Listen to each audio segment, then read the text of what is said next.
Hi, this is Sir Brian, and if you want to know more about the plane of Arcavios and the setting of Strixhaven, you can listen to the Vorthos Cast, episode 154 through 159. Yeah!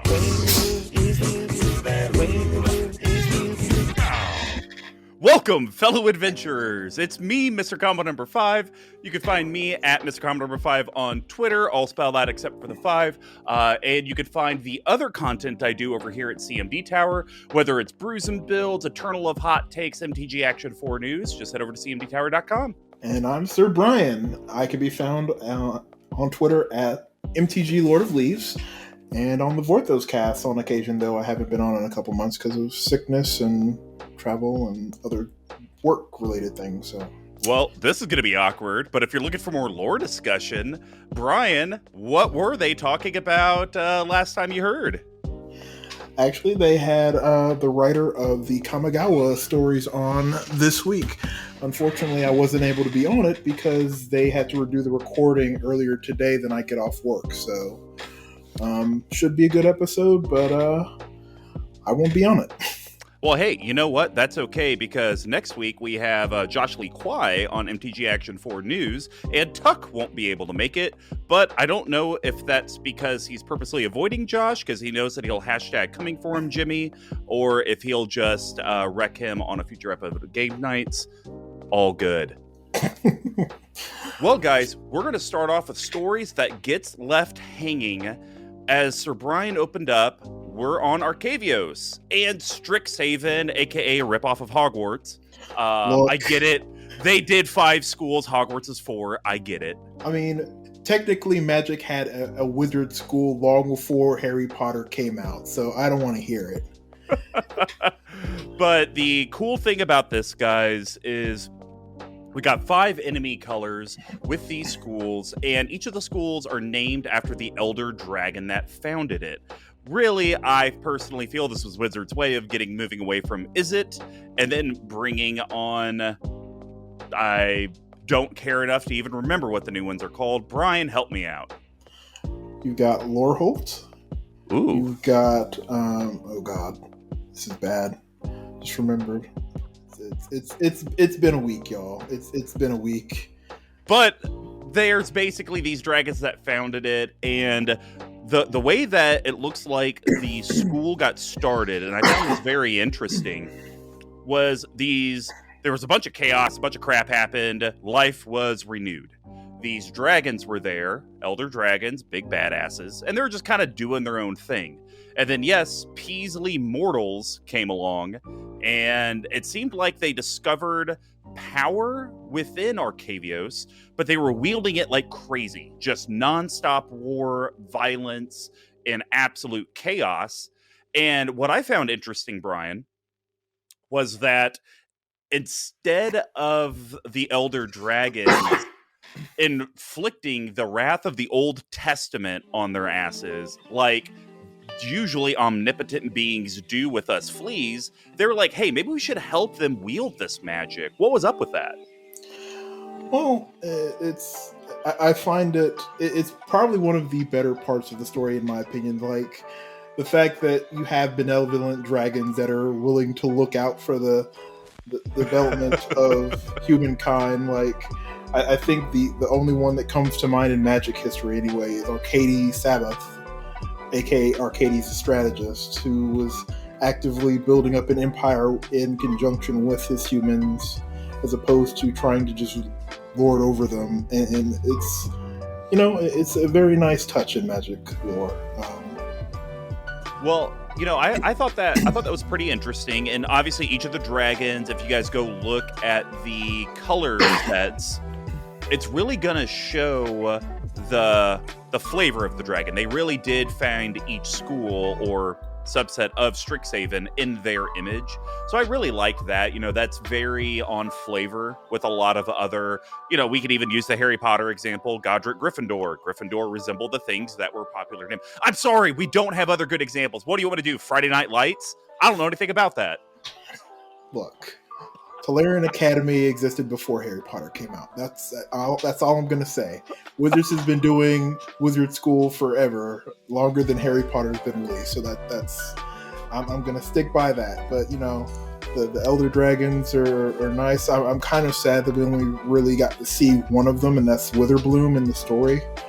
But I really do hope that we see a little bit more next time we end up going back to Strixhaven. Yeah, for sure. Well, so guys, I think the story truly starts though with Ixtis Nar. Am I saying that correctly? Your guess is About as good as mine. Fair enough. So think of this guy like Lord Voldemort, top of his class, but he got overlooked. He got overlooked. He thought that he deserved certain accolades. Other people felt he didn't live up to his potential. And so he got super pissed and basically dropped out of he ended up getting, I believe, kicked out of Strixhaven.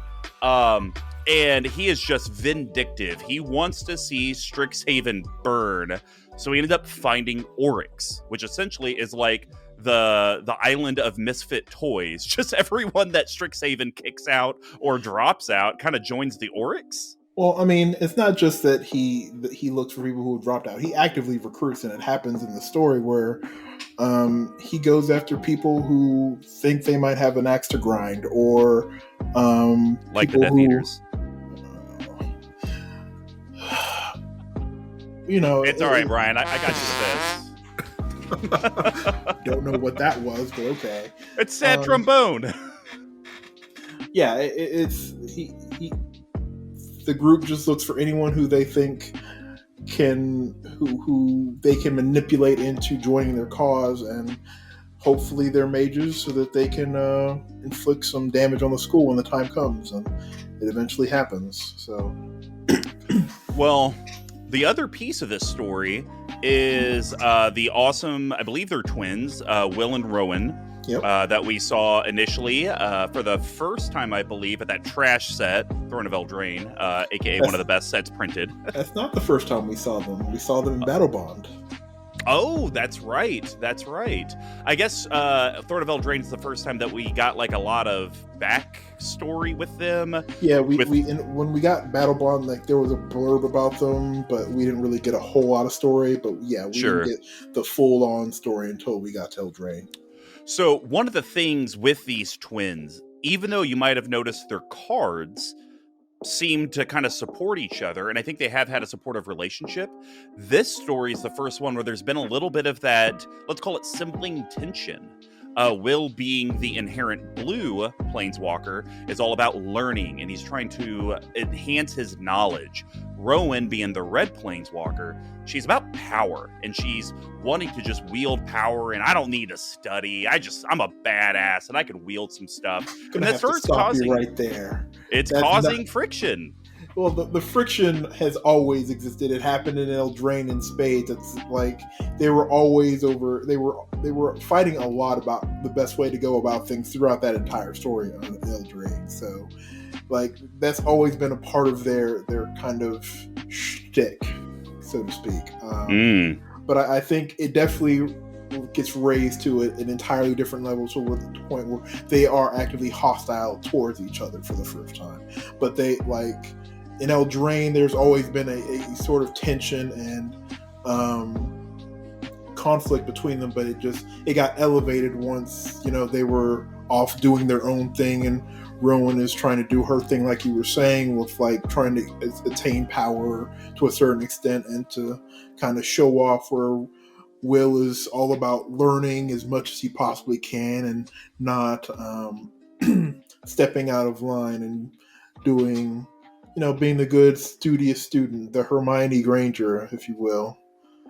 See, I was actually going to give you a different pair of siblings. I was going to say Jason and Janna Solo from the Star Wars books was very much, Jason, I think, is a little bit like Rowan. about power. I'm trying to learn it. I'm trying to wield it. Will is a little bit more like Jaina, where Jaina wasn't so much of a book nerd that I really kind of got the impression that Will was, but she was a little bit more, I'm going to walk the straight and narrow. I'm going to listen to my elders. I'm going to listen to Uncle Luke and the guidance that he gives.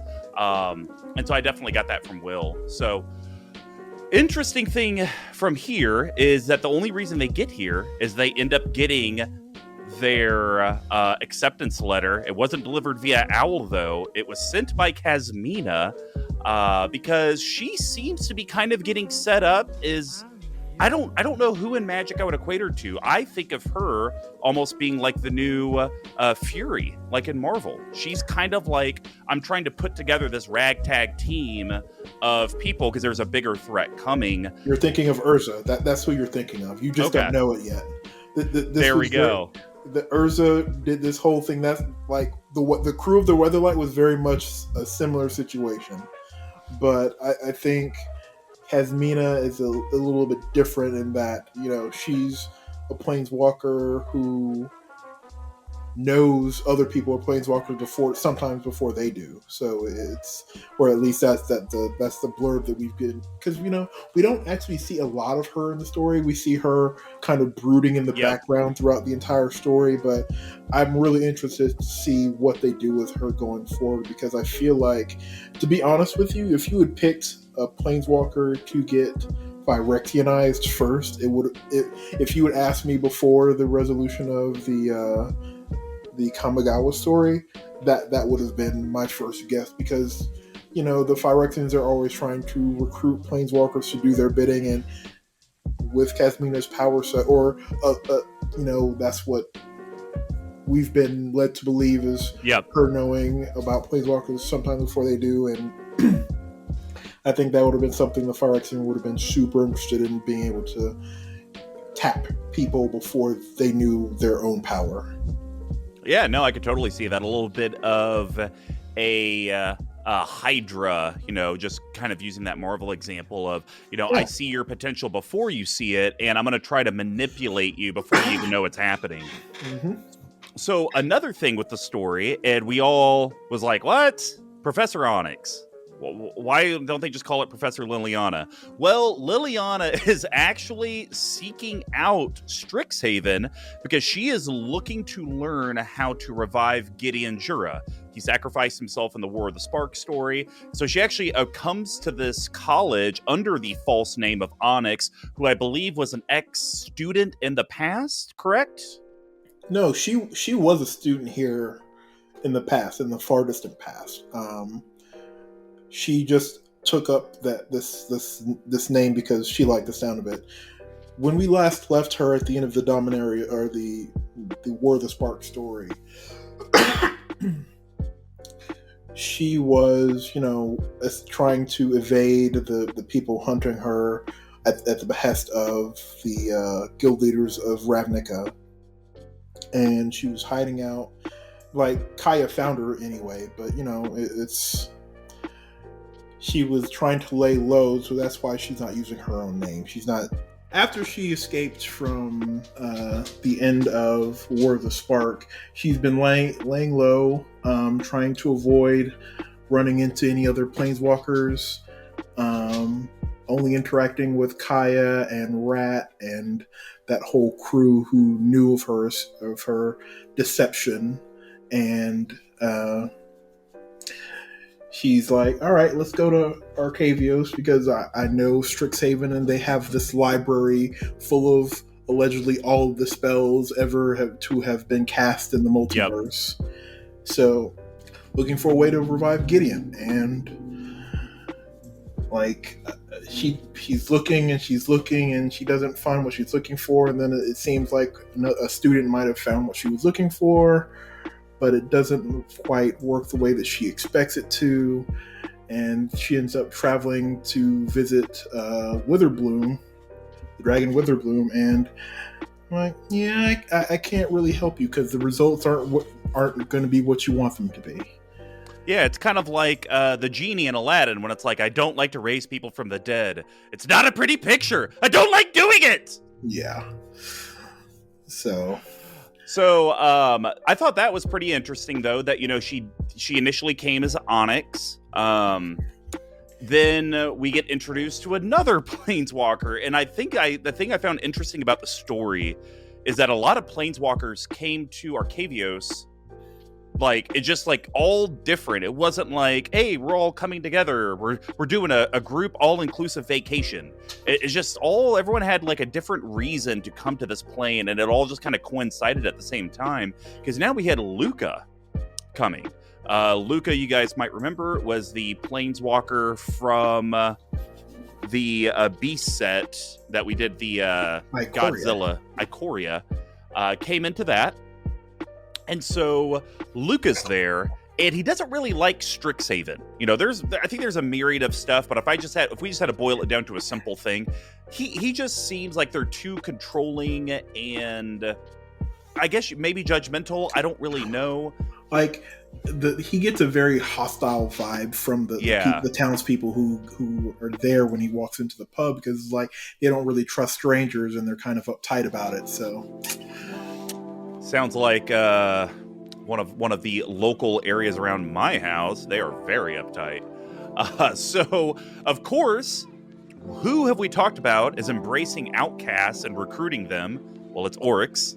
And so Oryx is like, hey, Luca, you want to join me? And Oryx really wanted Luca to join because of Luca's ability to, I don't know if it's inherently control animals or influence them, but he can control creatures to an extent. Yep, and right. Oryx used Luca to basically command a mage hunter creature army. So just to be clear here, the leader of the Oryx is Extus, but the Oryx are the name of the group, right? Yeah. So, but yeah, Extus recruits them after basically, it's funny, the villagers are super hostile to him because they don't trust him because they think he's an Oryx, but that ends up turning and driving him right into their arms, which is a cruel twist of fate if it were. Or as it but were. You know what? I'm sorry, guys. In real life, if someone comes to you and you reject them, just assume they're going to go to your worst enemy and probably cause chaos. Yeah, like that's why it doesn't hurt to be kind to people. Like exactly. It's free. So and so these mage hunters, though, you guys may recall them in the set. These are the ones where it's a lot of times like whenever your opponent casts an instant or sorcery spell, they lose a life or take a point of damage, things like that. So Luca gets suckered into that, and I actually don't know, Brian, like, boil it down. Is Luca inherently a good person, bad person, or are they a gray Jedi, if you will? No, he's a very selfish and twisted human. Or like he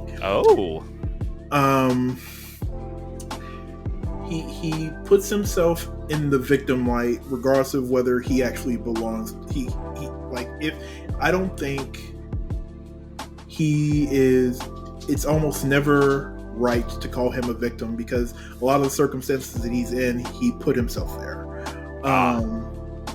Like at the beginning of the story of Ikoria, he kind of was given a raw deal, being a bonder of sorts without his knowledge, but the way that he goes about writing the situation and just like there was an end for him to be able to rejoin his society over time without causing as much havoc and destruction in the way that he did.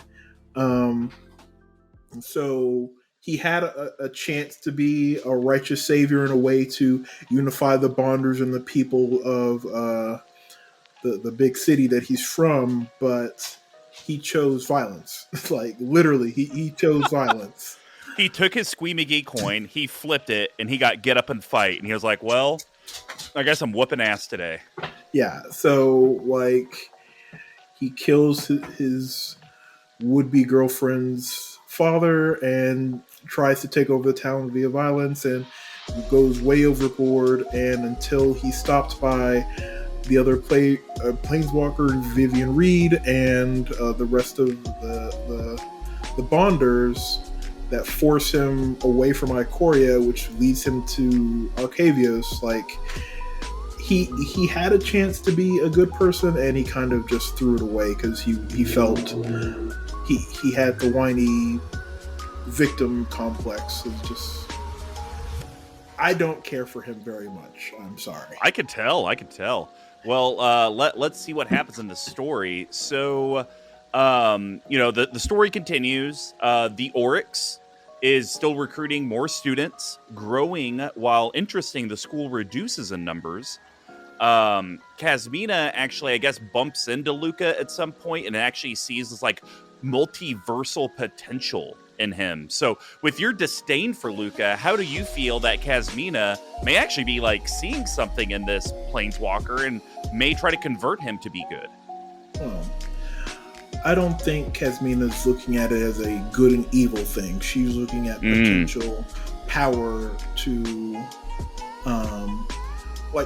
like I said, we don't know a whole lot about her and her motives, so I can't really go into I don't know specifics, but she doesn't seem to me as the type who is super concerned with good and evil as opposed to power and those without. Interesting. Okay. But again, without more insight through story about her, that's all I have to really go on. Well, the story progresses from there. I guess Kasmina and Luca had like a little showdown in the forest, and Luca just got his butt whooped by Kasmina. And it's, at least the way it was described, it seemed like she was barely trying at all, which I just find even more hilarious. Because the way you describe Luca is this like arrogant, like jerk. I just imagine him like, haha, I'll whoop your butt. And then it's like, it's like when you see those YouTube videos of like the tiny nerdy kid versus like the 6'3" bully, and then the nerdy kid actually roundhouse kicks him to the ground, and it's like, what? Like, I feel like Luca's that bully that's like, oh, I could just take you, and Kasmina's that little kid that's been secretly training for half a decade and just knows how to kick butt. So I really like that. It's definitely one of those situations where when the fight starts, his power set is more about having access to the control of these beasts, but if there's no beast around, his power set doesn't really work out very well against her until other things come up to distract her, and she kind of loses track of him essentially. So yeah, I think she had thrown one of his beasts in like a bubble or something, so it couldn't like do anything. So we go from there to, obviously this is all building up to Exodus and the Oryx launching a full-on scale attack on Strixhaven. Very much like Harry Potter in the 7th book. And so Exodus, does this, but like all good tacticians, it's a distraction. Let me lead everyone to the front of the school to defend it. You have to do it. But all in all, he's trying to get to, what's it called? Like the Karn? The Skarn? The Scar, I believe. The Scarred. Like, and it's there's a Scar, like all those lands from the multicolored lands from Strixhaven, the Scars. So there's a central Scar in the middle of the school that helps fuel, like it's one of the greater places of magic on the plane, and like their library is kind of built over the top of it. So he's going down there to access his power. And like, if you look at the back of his card, he's summoning this blood avatar. Yeah, that seemed ridiculous. But so before we got to that, though, I guess I'll call her Onyx until the end reveal. Screw that, Liliana. Liliana's like, wait, this doesn't seem right. Will and Rowan, we need to book it to the Scar to be able to protect it, because we feel like something's happening. So they actually leave the battlefield. I think I saw one YouTuber comment like, what, planeswalkers can't just teleport? Like, you guys gotta run? That seems a little weird. Planeswalkers being able to teleport is a weird thing, and like, based on the story, like, planeswalkers generally aren't able to teleport to an exact place on planes generally. There are specific planeswalkers who are able to do that. Like Venser, that was his thing. His power is teleportation. So in addition to being able to planeswalk, he was able to teleport to specific locations as he saw fit. He didn't know that when he first found out he was a planeswalker, because he was over here trying to make this machine work that he cobbled together with parts from the Phyrexian invasion hundreds of years later that he found in Urborg, and was trying to get this thing to work, but his actual planeswalker spark was causing it to fail whenever he used it. Okay. But it works for other people. I totally just thought of a very funny planeswalker ability for Venser. They should totally do one to where it is like the traditional Venser, where you exile him and bring him back to the battlefield at the end step.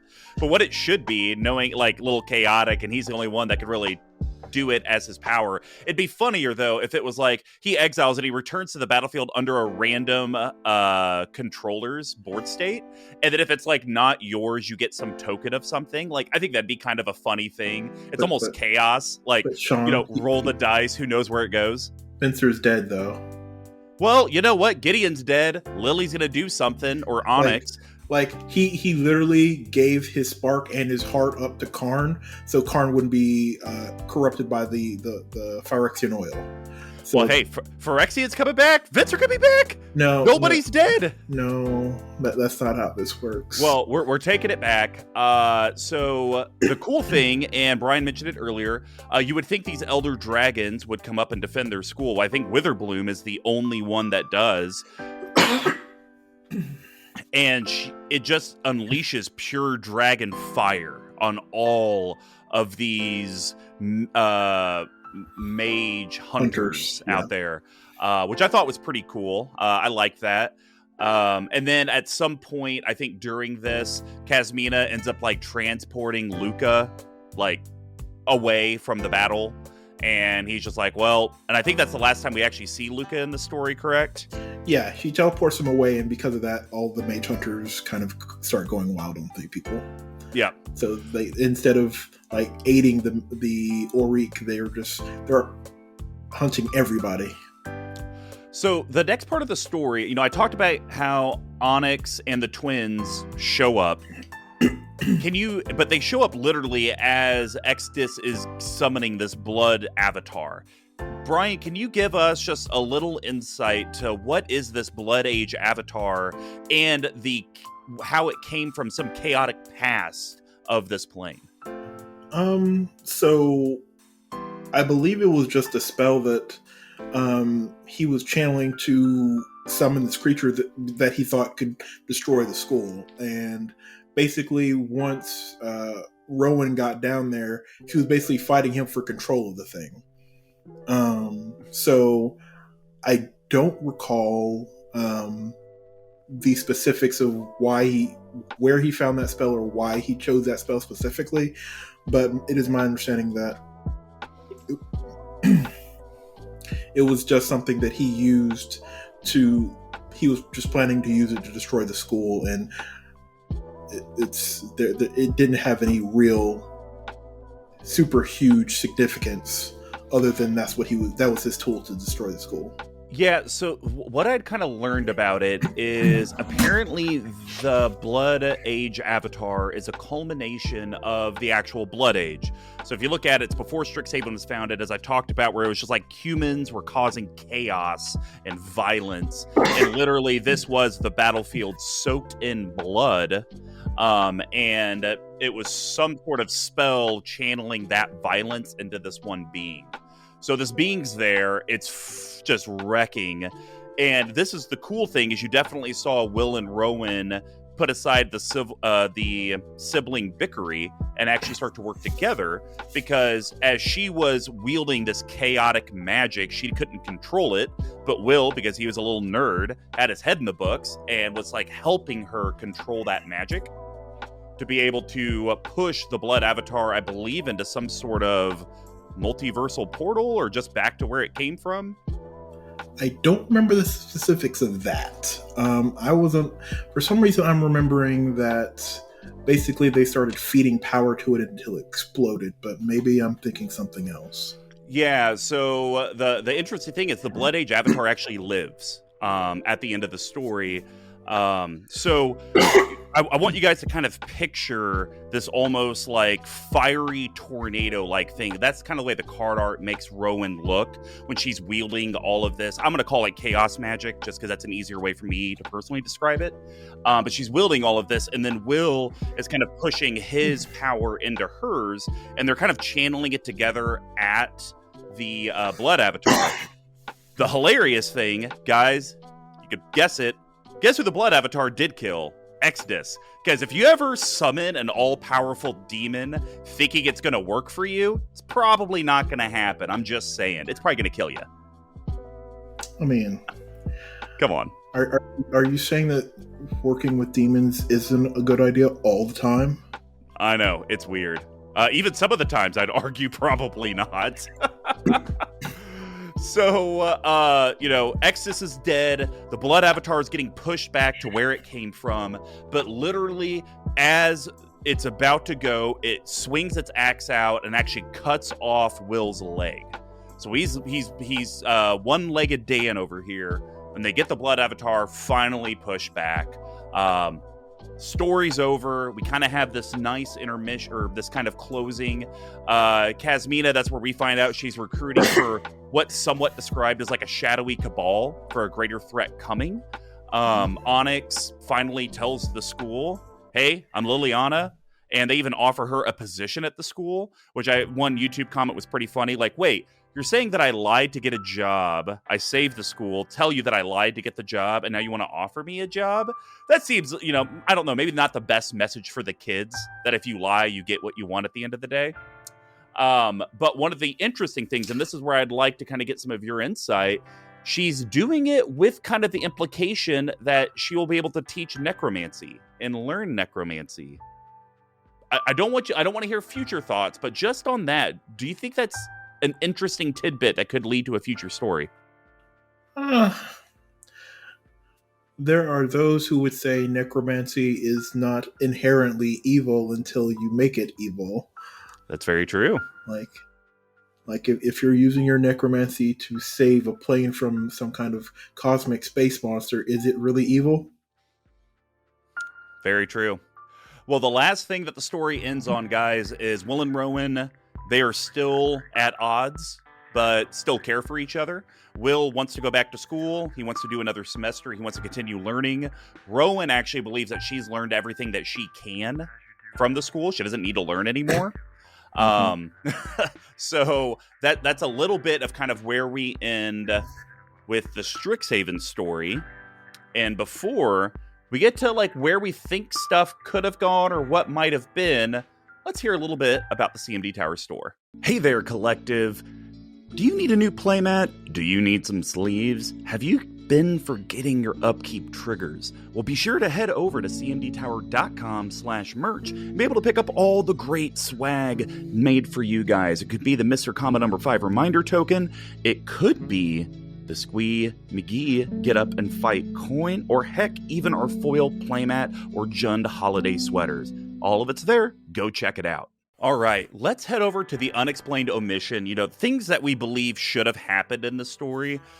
And so I'm going to be speaking, and I'm just going to infuriate Sir Brian here. So I'm going to go all in with it. As I've been joking, a lot of people kind of made jokes that this was kind of a Harry Potter set. I mean, we just got Street Fighter Secret Layers. Don't come at me with it.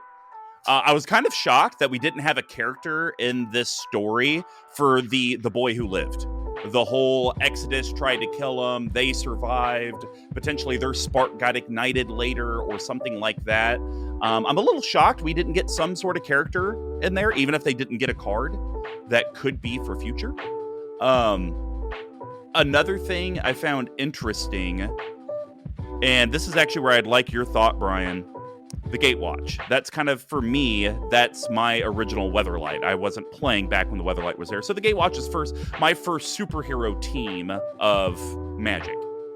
I liked the passing of the torch feeling of Liliana being there and saying, you know what, I'm going to stay at school and teach. Do you think they could have, and I get it, past stories might have made it impossible, but do you think there could have been something there with like Liliana, Nissa, Jace, and I'm just going to say Chandra for a red one. I don't really have a good white. I guess you could say for white, I don't even know who I put there. Okay, we'll just say Teo. He's not as important because I know Gideon's really the white Gatewatch member. But Elspeth. Okay, Elspeth. Do you think it would have been a cool direction if they would have had the Gatewatch come to the school and each of them play like this Liliana-like role, and then when we leave this plane, we're done.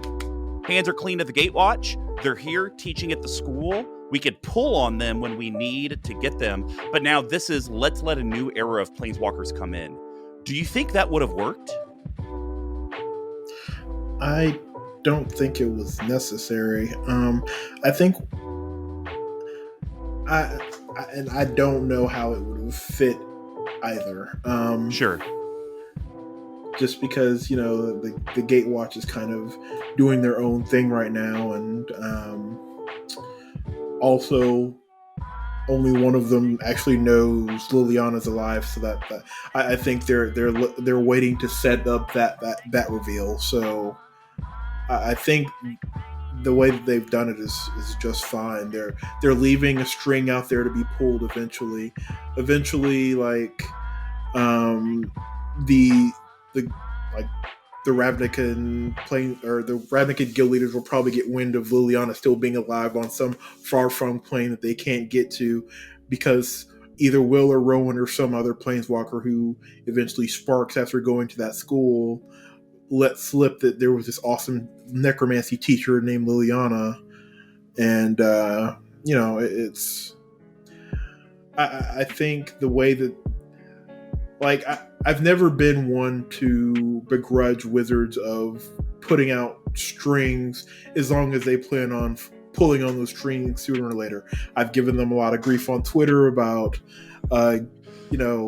resolving this whole Mirrodin / New Phyrexia string for years, because, like, we haven't seen Koth in literally a decade plus. So I'm just like, he's out just doing mountain things, man. Just out there doing mountain things. It's literally on the flavor text for Darksteel Plate. He's going to be fighting forever. So, so you're saying he's not doing what Wolverine did in that Logan, or in I think it was just the Wolverine, where he just goes off into a mountain and sleeping and being a nomad. Like, he's just constantly fighting. He's. I doubt he's doing that whole thing. Well, the only other one that I have, and we talked about this at Kaldheim with Ugin. I know I'm getting more into the lore as we do these episodes, and I've understood that Ugin hasn't really had a big presence like a Nicol Bolas and some of the other Elder Dragons. And that's been one that I know Murphis talked about. Like, I'd like to get more Ugin. Let me get more Ugin in here. Do you think it could have been something where, like, maybe Ugin wasn't in the story as a prominent figure, but if there was something at the end that he was kind of like maybe the guy pulling the strings, or he was overwatching these 5 Elder Dragons and what was happening, do you think that could have been something that they could have explored, even if it was just a Easter egg? Ugin is not, from the characterization that we've gotten from him so far, he does not seem like a string puller. He is an observer. He's all about just watching things progress. It wouldn't surprise me for him to be involved with the Elder Dragons of Strixhaven after, him not. I don't think he begrudges any interaction with humanity. So I think he's definitely more of the type that would be interested in knowing about the school and observing it and seeing how the dragons interact with the faculty and students of the school. But he doesn't strike me as someone who would be pulling the strings to some sort of conflict on Strixhaven. Okay. Well, like, what did you think was maybe an omission in the story set? Was there, I know, for me, this felt like the first time we've ever visited Arcavios. Is that correct? It is. Okay. So I know we don't have like past sets to really work off of, but what did you feel like got left out? So we have the colorless creatures that are known to have been super like mysterious and powerful on the plane, but they don't really get a whole lot of story time within the plane. I find that super interesting that the archaics or what they're called, and like we don't like I kind of I know that they exist because they're on cards, but it would be interesting. We know Liliana sought them out in her search for this magic that she's seeking to bring back Gideon. But I feel like that would have been something interesting, even to have seen like maybe Exodus experimenting on something like that, or trying to okay. wield his power from that. That's something that I would have expected to see, and we didn't really get that at all. So we didn't get any interaction with the archaics really. So. Yeah, actually, to that point, it could have been a cool, because they could have easily translated that to a card, where it's like Exodus is sacrificing X amount of archaics to try to make his spell work, and it could have been one of those, X spells, where it's like, if X is 5 or less, you get this. If it's 10 or less, you get this and this. It could have been one of those things, the more things that you sacrifice on the board, like the bigger the effect is, but you never get that blood avatar that he was going for. That could have been a very cool thing, and it would have made perfect sense. Yeah, possibly. Cool. Anything else that you feel was left out? I mean, obviously they didn't put a card in the set that was a wand. I mean, that's just clearly a miss, but Oh God, here we go. Like other than, like I said before, seeing more interactions with the actual dragons, that was something I would have been interested in. But we got to leave something for the next time we visit. Also, more of Kazmina. I'd love to see her interactions with more of the students, because we kind of get the impression that she's kind of an overseer. We don't actually see her teach any classes or like really interact. She's kind of like Dumbledore. No. Well, so actually the last thing that I'll say is, I know these are just the enemy dragons. Do you think the ally dragons are also on Arcavios, or a we'll call it connecting plane? One that's maybe very close or similar to this. Like, I'm just wondering when, because they're going to come out with the ally dragon, so they can rename the ally colors. It's going to happen. They're probably not doing it on this plane. Okay. The way that they've talked about the lore of this plane, I don't see them. Like, it wouldn't have surprised me if, like, on the other side of this plane there was a rival school and they could have been founded by other dragons. But the way that they've talked about the school on the plane, it does not leave a lot of room for that to be introduced. Who's to say that? Well, that's not to say that Wizards won't do it later, but retconning is a thing. But I don't foresee that based on what's been done so far. Yeah, they very well could do a Planeswalker tournament, and they come from other planes to compete. Well, the students of this school aren't Planeswalkers. Not all of them. They have 2. Oh no, I understand. But then they would somehow, I'm just saying, it could happen. No, it happened it happened in movies, it happened in books, Harry Potter related, and we all know that magic is based off of Harry Potter. But before Brian blows a gasket, let's hear about our patrons and get to the last segment for the episode. Do you like CMDTower content? Do you wish you could have more of it? Well, you should head over to our Patreon, patreon.com/CMDTower. That's where we really lean on the community for help in running our channel, but also giving back to you as well. So for just literally $1 a month, you can join and get tons of soft value, opportunities to be on the show, interact with the collective in our very lively chat. And then for even just $5, $15, or $25, you're going to get swag. You're going to get arcade post tokens. Really, it's one of the best values out there. Patreon.com/CMDTower. All right, we're at Tinfoil Hat time, and I don't think I can make Brian angry here. So I only had really 2 ideas. One of them, I think, is perfect for MTG Alchemy, the new weird thing on Arena. but I think it still works story-wise from an experimental standpoint.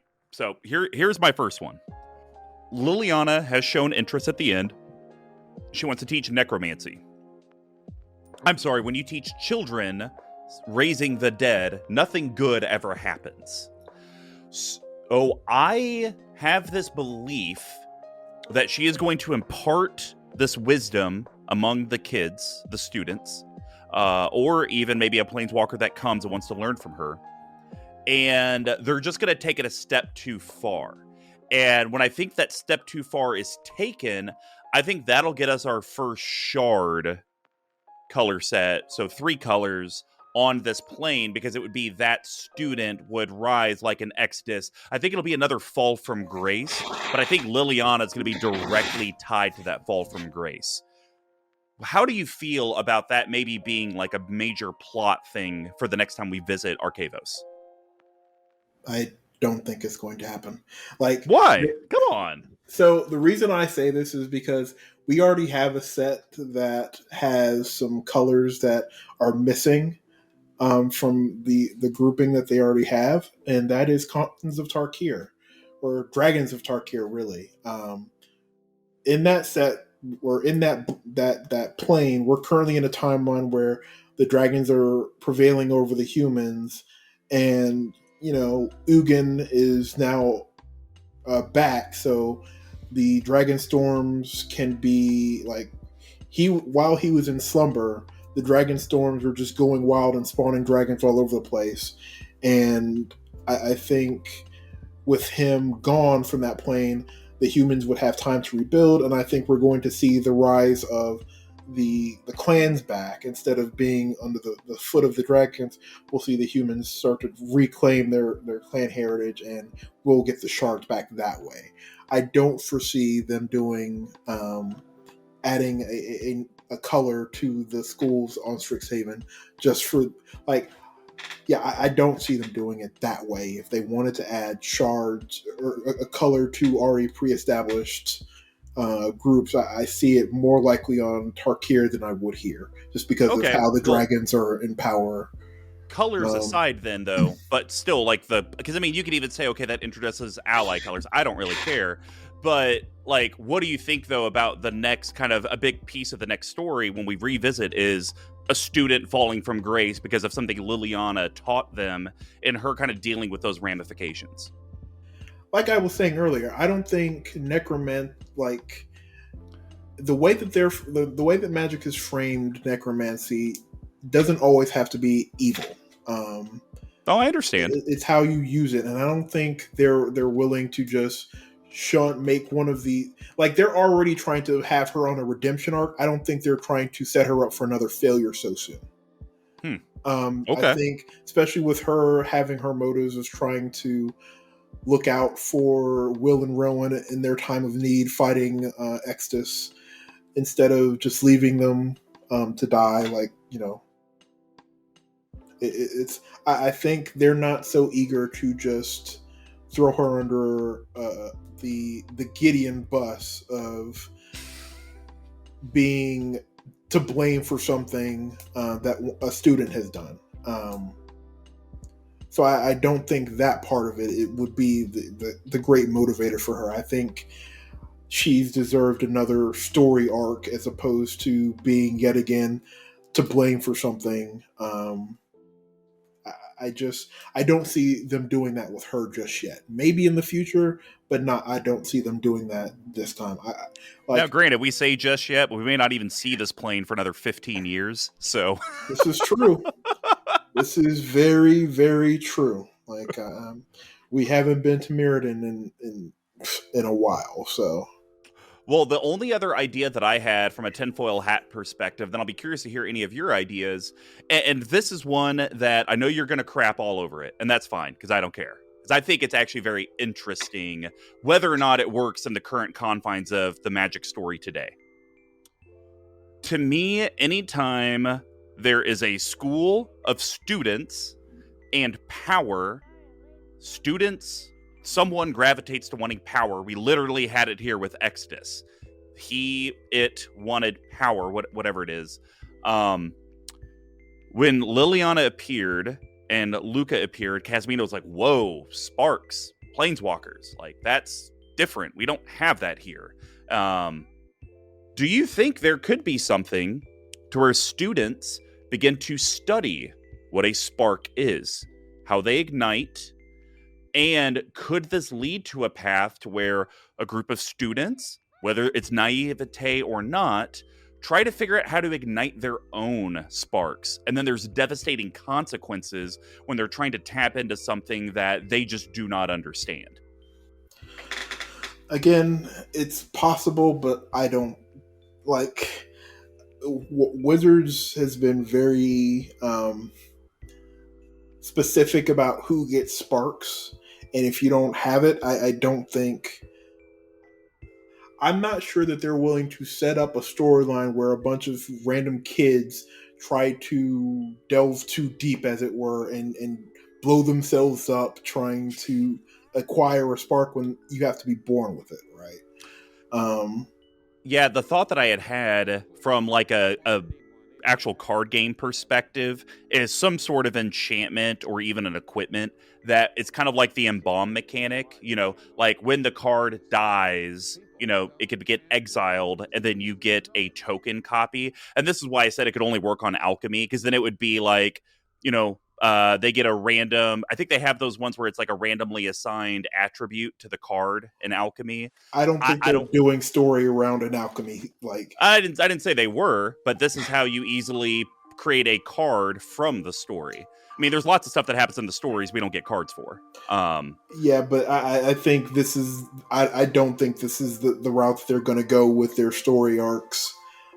Just because alchemy being what it is, it's already kind of somewhat divisive in the community as it is, and I'm not sure that they're willing to just go down this route just for a single or a couple of alchemy cards when they have very clearly built their story around what a spark is in their IP, and I don't think that they're willing to just throw a lot of that away when saying people can randomly acquire sparks from interacting with powerful magic when they weren't born with it, right? I think it's just because of how they sparks are very important to their IP, and I think adjusting the story to say that anyone who is experimented with enough powerful magic can just acquire one, I don't think that they're willing to go down that route. Well, I will guarantee you this, and I feel comfortable saying guarantee. Before Magic is a dead property, this will happen. Not necessarily Arcavios, but they are going to have something where a cabal or some group is trying to figure out how to tap into spark power. And it's not going to mean that they're planeswalkers, but they're going to tap into whatever that is, and it's not going to be a positive thing. Because I understand your point on the IP, and they've been very clear about it. If you're not evolving as a company and as a game, then you're going to fall behind, and you can't just put your feet in the mud and say, I refuse, you have to be born with it. So no, what you're saying right there is very different from what you initially said, because there are people who have just tried to delve into what the power of a spark is. That's how we got the original Phyrexians. That's what Yawgmoth was doing. Okay, I think that's literally what I said. Students trying to study sparks and figure that out and try to do it, then it's negative out of it. Yeah, but what you were saying is that my interpretation of what you were saying is that they acquired one. No. Okay, no, there was a misunderstanding there. But yeah, we already have that. That's Phyrexians. Yeah, but so that's why. Okay, so if you want to say Phyrexians, okay, but specifically, my thing was like students being like enamored with that. Yawgmoth, I'm sure, did it because he's a dick and he just like wants to conquer everything, I assume. No, so originally, Yawgmoth was a doctor, and Glacian had a latent planeswalker spark, and he ran into random planeswalkers. So his first interaction with a planeswalker who was actively a planeswalker was Dwifed. She took him to what eventually became Phyrexia. So Phyrexia was actually a hollowed out plane where at the center of the plane, it was a constructed plane by a dead dragon-like planeswalker, right? and this planeswalker's corpse was in the middle of this plane, and Yawgmoth was intrigued, and he got Dwight alone, and he basically racked her in the head and then started like drilling into her head. So like way back when, planeswalkers were powerful, super powerful beings, but all of their power was based off of their mind. So if you could incapacitate them to where they couldn't think, you could subdue them. So what he did was he basically captured her by essentially knocking her out and having a drill in her head, so she couldn't but he was experimenting on her in that way. And like that's how this whole Phyrexia thing started. Like he was basically trying to harness the power of her spark, and he used her to like open portals to Phyrexia and bring all his people over there, and was experimenting on people and warping their bodies to see if he could construct something to where they could transfer a spark into her. And like it's a whole thing. Like Yawgmoth, the original, the Thran novel is actually pretty darn intriguing if you're interested in any kind of like the early story on how sparks worked and like the rise of Phyrexia and whatnot. So like your theory has already done, which is another reason why I don't see that happening, because they've already done that story. I would disagree. That's different than a bunch of kids doing it very juvenile like, and it doesn't even have to be Arcavios. That story was done 20 years ago, 25 years ago. December 2002, the next novel coming out. 1999. All right, so we'll just say 20 years. I think, Brian, in the last 20 years, we've had three revivals of Batman, of Spider-Man, all doing the same stories in a different way. So that's why it's, if it had happened in the last decade, sure. 20 years, it's something, even if they feel at its core is the same. But when it's a bunch of kids, it's totally different than this doctor that's obsessed with a thing. That's a cool concept. But they already have so many storylines they already haven't touched in Well, years. then quit coming out with more damn planes and just finish up those stories. You're giving them a lot of credit. They're not doing that. They're not. Well, Brian, what are your tinfoil hat things while we wrap up the episode? So my tinfoil hat theory is that something's going to happen with the Archaics. Somebody's going to try to some group of intrigued kids are going to. There we go. Just give me my intrigued kids getting into shit. That's all I want. Yeah, whatever. They're going to go try to do something with the Archaics, and it's going to trigger some kind of master or like legendary Archaic who rises up and like has the Archaics march on the school. Maybe that's something that happens, or maybe the Phyrexians come and invade with Tamio and Jin Cataxis. He's like, ooh, raw material. And he comes and invades the school, and they come and turn all these kids into the next batch of Phyrexians. Who knows? That would be interesting. Do you almost think they would want to come and try to steal that the shard thing? Yeah, the snarl. Possibly. It could be a source of power for their extraplanar bridge that's currently embedded in Tezzeret, so who knows? Yeah. One thing I just thought of before we wrap up, do you think there could be a 5-color Elder Dragon in a future set, like something that's been slumbering, all this crap that's happened, whether it's a good guy or bad guy? Do you think we could see a 5-color since we have the 5 enemy colors? I mean, anything's possible, but I doubt it. Oh, okay. Yeah, I the 5-color stuff has always been more intriguing to me the last few years, because they've been giving us way more, and it's almost like too much at this point. Like every set has 2 or 3, it seems like, 5-color legends that are available. So it would be nice if we have sets that don't. Yeah, that's solely because they want to be able to support Brawl on MTG Arena. They want every color to be represented, or every color combination to be represented equally in Brawl. So I'm not going to hold my breath if you're hoping for that to end anytime soon. Well, I'll hold my breath just until the end of the episode.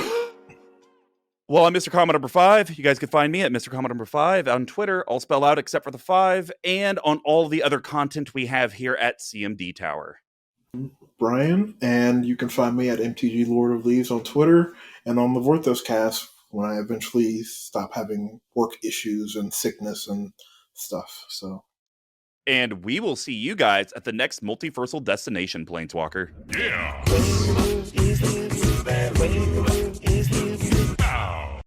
And I held my breath the whole time.